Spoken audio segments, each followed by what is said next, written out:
Guys யூஸ்வலாக இந்த மாதிரி நடக்கிறது பார்த்தீங்கன்னா ரொம்ப ரொம்ப ரேரான விஷயம். பட் எனக்கு நடந்திருக்கு.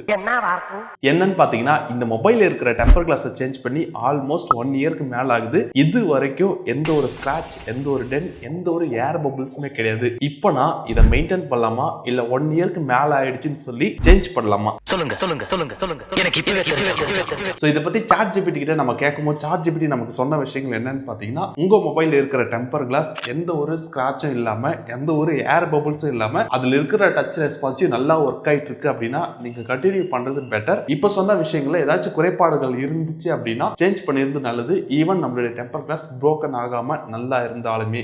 அண்ட் அது மட்டும் இல்லாம டெம்பர் கிளாஸஸ்க்கு எந்த ஒரு எக்ஸ்பைரி டேட்டும் கிடையாது. அண்ட் அதே மாதிரி இன்னொரு அடிஷனல் பாயிண்டா பாத்தீங்கன்னா 12 இருந்து 18 மாசம் வரைக்கும் நீங்க டெம்பர் கிளாஸ் யூஸ் பண்றீங்க அப்படின்னா சேஞ்ச் பண்றது ஒரு குட் ஹேபிட்னு சொல்லியிருக்கு. இருந்தாலுமே நீங்க யூஸ் பண்ணலாம், உங்களுடைய விருப்பம்னு சொல்லியிருக்கு. இப்போ நம்ம என்ன பண்ண போறோம்னு பாத்தீங்கன்னா, இதை நம்ம சேஞ்ச் பண்ண போறது கிடையாது. அரை மணி நேரமா கதையா சொல்லியிருக்கேன், அம்பட்டுக்கு சரிங்க சரிங்கன்ட்டு ஒரே வார்த்தையில ஊத்தப்பம்னு போயிட்டானே. கண்டினியூவா யூஸ் பண்ணலாம். எவ்வளவு நாளைக்கு வரைக்கும் இந்த டெம்பர் கிளாஸ் வந்திருக்கு அப்படின்றத செக் பண்ணலாம். அதே மாதிரி உங்க மொபைல் இருக்கிற டெம்பர் கிளாஸஸ் லாஸ்டா எப்ப சேஞ்ச் பண்ணீங்க அப்படின்றத மறக்காம கமெண்ட்ஸ்ல சொல்லுங்க.